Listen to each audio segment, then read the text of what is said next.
समझना चाहिए। कुछ बिग पिक्चर वाली हैं, कुछ नैरो डाउन करेंगे, डीपर डाइव करेंगे। तो पहला टॉपिक जो आज हम डिस्कस करेंगे वो ये है कि यूएस में क्या सेकंड हाफ में रिसेशन आएगा, क्योंकि ये डिबेट छिड़ गई है फेड के मिनट्स के बाद। फेड मतलब वहाँ का सेंट्रल बैंकर जिसने अपनी बैठक के मिनट्स जारी किए, उसमें ये कहा गया कि सेकंड हाफ में शायद माइल्ड रिसेशन हो सकता है। और इसी के साथ साथ ये भी कहा गया कि अभी जो दो बैठकें उनकी मई और जून में होनी, उसमें दोनों में कंटिन्यूसली ब्याज दरें 25-25 बेसिस पॉइंट और बढ़ सकती हैं। तो ये एक डिबेटेबल पॉइंट है कि जब एक तरफ आप रिसेशन की बात करें तो फिर ब्याज दर क्यों बढ़ाएंगे, मार्केट उसको किस तरह से ले रहा है। अभी जो बहुत ऑड्स लोग ट्रैक करते हैं वो ज़्यादातर लोग मान के चल रहे हैं कि ब्याज दरें बढ़ेंगी। तो इन सब बातों पे हम लोग डिस्कशन करेंगे। दूसरा मुख्य मुद्दा हमारा है कि आईटी सेक्टर स्पेशली इंडिया का, जहाँ पे दो बड़ी कंपनियों ने अपने नतीजे पेश किए, दोनों के नतीजे कमज़ोर हैं, टीसीएस और इन्फोसिस। नतीजे कमज़ोर आए हैं, आउटलुक कमज़ोर है, और मैनेजमेंट की जो बॉडी लैंग्वेज है वो उतनी कॉन्फिडेंट साउंड नहीं कर रही है। इसलिए बड़ी चिंता हो रही है कि क्या आईटी में बॉटम बन रहा है, क्या जो भी होना है इस क्वार्टर के नतीजों में हो जाना चाहिए। तीसरा टॉपिक हम ये जानने की कोशिश करेंगे, क्या भारतीय बाज़ारों में ख़ास तौर पे बॉटम बन गया क्या। यूएस को भी समझ लेंगे उसमें, लेकिन भारतीय बाजार स्पेशली इसलिए क्योंकि 16,800 का एक बार लो बनाने के बाद से फिर वहाँ दोबारा गया नहीं, बार बार वहाँ से पलट के आता और बहुत ही स्ट्रेंथ दिख रही है। दूसरा आप ये देखिए कि एफआईआईज ने मार्च में नेट बायर थे और अप्रैल में लगातार वो बायर हैं, अभी महीना खत्म नहीं हुआ है। तो ऐसे बहुत सारे छोटे छोटे संकेत हैं, डॉट्स हैं, इनको कनेक्ट करने की कोशिश करेंगे कि क्या इंडियन मार्केट में इंडेक्स लेवल पे कम से कम बॉटम बन गया है। स्टॉक स्पेसिफिक सेक्टोरली कहीं कहीं हो सकता अभी एडजस्टमेंट करेक्शन हो, और निफ्टी का मल्टीपल 20 पे खड़ा है इस वक्त, बीच में है एकदम। 24, 25, 26 जाता तो लोग कहते हैं महंगा है, 15, 16, 17 पे आया तो सस्ता है, तो बीच में है तो उसको कैसे समझना चाहिए। इन्हीं 3 विषयों पर आज हम चर्चा करेंगे और एक एक करके लेंगे। तो आज हमारे जो मेहमान जो मैं ये बात को समझाएंगे, अभय अग्रवाल जी हमारे साथ हैं, पाइपर सेरिका के फाउंडर हैं, सीआईओ हैं। इसके साथ ही अनुराग जी हमारे साथ हैं, चूँकि यूएस एक बड़ा पॉइंट है जिस पे बातचीत करनी है तो अनुराग जी समझाएंगे। और मनीष डांगी जी हमारे साथ है, जिनकी जो फिक्स इनकम वाला है, डेट या बॉन्ड मार्केट वाला है, वो हिसाब किताब बहुत तगड़ा और पक्का है। तो उनसे समझेंगे कि उस बाज़ार से क्या संकेत हमें पिक करने चाहिए, साथ ही इक्विटी को अगर हम उसको कोरिलेट करना चाहें तो उससे क्या संकेत निकलते हैं। तो एक एक करके लेते हैं। पहले हम सोचते हैं कि यूएस वाला समझ लेना चाहिए, क्योंकि बिग पिक्चर तो वहीं से बनती है। अनुराग जी, ये जो एक स्टेटमेंट मैं आपको सुनाता हूँ। देखिए, फेड की मीटिंग्स के जो मिनट्स आए उसमें ये कहा गया, सब बातें डिस्कस की गई। 25 बेसिस डिस्कस किया गया, 50 बेसिस डिस्कस किया गया, पॉज डिस्कस किया गया और रिसेशन भी डिस्कस किया गया। सब कुछ डिस्कस किया उसमें। तो उससे लोग अंदाज़ा नहीं लगा पा रहे हैं कि अब क्या उनका मतलब है, लेकिन ज़्यादातर लोग ये मान रहे हैं कि अभी एक हाइक 25 बेसिस पॉइंट की मई वाली बैठक में और होगी। एट द सेम टाइम आपकी जो वित्त मंत्री हैं जेनेट येलेन जी, वो ये कह रही है कि हमारी इकॉनमी जो है बहुत ही बढ़िया है, गजब के प्रदर्शन उसमें चल रहा है और मुझे कोई डाउनटर्न उसमें दिख नहीं रहा है। अब ये दोनों हो सकता है पॉलिटिकल स्टेटमेंट आप कहें उसको, लेकिन मुझे ऐसा लगता है कि वहाँ के लोग थोड़ा सा बात गंभीरता से रखते हैं। क्या है दरअसल अमेरिका की पिक्चर? इन्फ्लेशन भी थोड़ा कंट्रोल होकर आ रहा है, फिर भी वहाँ पे चिंताएं बनी हुई हैं।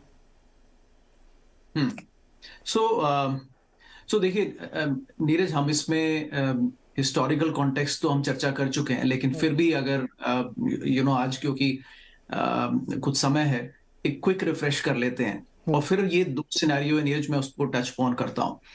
पहला ये है कि सबको ये समझना ये एक जनरल सेंस है नीरज इकोनॉमिक साइकिल्स की, कि एवरी एक्सूबरेंस का जो साइकिल होता है मार्केट में, चाहे मार्केट एक्सूबरेंस हो या इकोनॉमिक एक्सूबरेंस हो, it is followed by a period of लल और रिसेशन, माइल्ड रिसेशन कह लीजिए उसको, लेकिन उसमें एक ठहराव आने की जरूरत होती है, क्योंकि एक्सूबरेंस के टाइम पे मार्केट और इकोनॉमिक साइकिल थोड़ा आगे निकल जाती है, चाहे वो कंपनीज के प्रॉफिट्स हो, प्रोडक्शन हो, मार्केट डिमांड हो, एम्प्लॉयमेंट हो, तो तमाम चीजें हो, राइट। 2 वर्ल्ड वॉर्स में जितना खर्च नहीं हुआ इन्फ्लेशन एडजस्टेड बेसिस पे, उससे ज्यादा करीब 6 ट्रिलियन का स्टिमुलस सिर्फ लोगों को दे दिया गया, और ये तो यूएस की बात है और यूरोप में भी हुआ और तमाम मेजर इकोनॉमीज में हुआ। उससे इन्फ्लेशन बढ़ना ही था, क्योंकि वो प्रोडक्शन के बेसिस पे इनकम एक अलग चीज होती है, लेकिन सिर्फ मनी डिस्ट्रीब्यूट कर देने से तो इन्फ्लेशन ही आता है। तो अल्टीमेटली बहरहाल हम जहां हैं वहां पर एक थोड़ा ठहराव नीरज बनता है। तो हम उसको फेडरल रिजर्व अब कह रहा है, लेकिन वो भी बड़ा माइल्ड वे में कह रहा है नीरज। और इनफैक्ट नीरज, मैं भी अभी जो कहूंगा तो आई थिंक इसके दो आंसर्स हो सकते हैं। एक थोड़ा शुगर कोटेड हो सकता है और एक डायरेक्ट हो सकता है। बहरहाल मैं जो कोशिश करता हूँ वो उस पे चलते हैं आगे।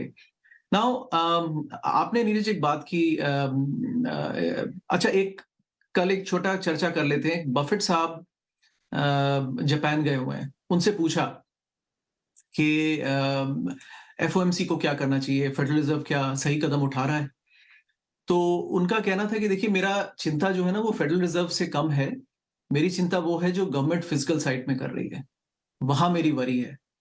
तो अब वो क्योंकि थोड़ा कॉन्स्टेंट बोलते हैं, उनसे इलेबोरेट करने को कहा गया, तो उन्होंने फिर कहा कि देखिए, मुझे ऐसा लगता है कि गवर्नमेंट जो करती है वो करती रहेगी, which means they will keep spending, but federal reserve वही करेगा जो कि उनको करना चाहिए। ऑन फर्दर प्रेसिंग पॉवेल साहब को क्या करना चाहिए, he said he should do what is right for the country. और इस छोटी बात में नीरज बहुत बड़ी बात वो कह गए, which means basically Neeraj situation ऐसी है कि पॉवेल साहब एक कार में ब्रेक लगाने की कोशिश कर रहे हैं जिसका एक्सेलरेटर गवर्नमेंट के हाथ में है और वो फुल एक्सेलरेटर पे चल रही है।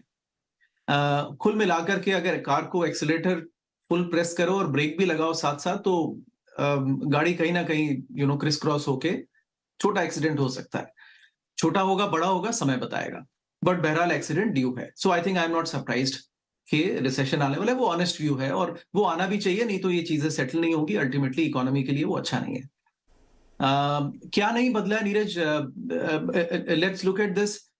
मैं जिसको कहता हूं कंज्यूमर बहुत स्ट्रांग है, लेबर मार्केट अनएम्प्लॉयमेंट 3.5% है। ये डिजायरेबल 4.5% लिमिट होती है। हमने पिछले बार चर्चा की थी कि 4.5 से नीचे आता है तो उसको अंडर एम्प्लॉयमेंट को बोलते हैं, ये ओवरशूट कर गया है, ये डिजायरेबल नहीं है और इन्फ्लेशन होता है इकोनॉमी में, वही हो रहा है।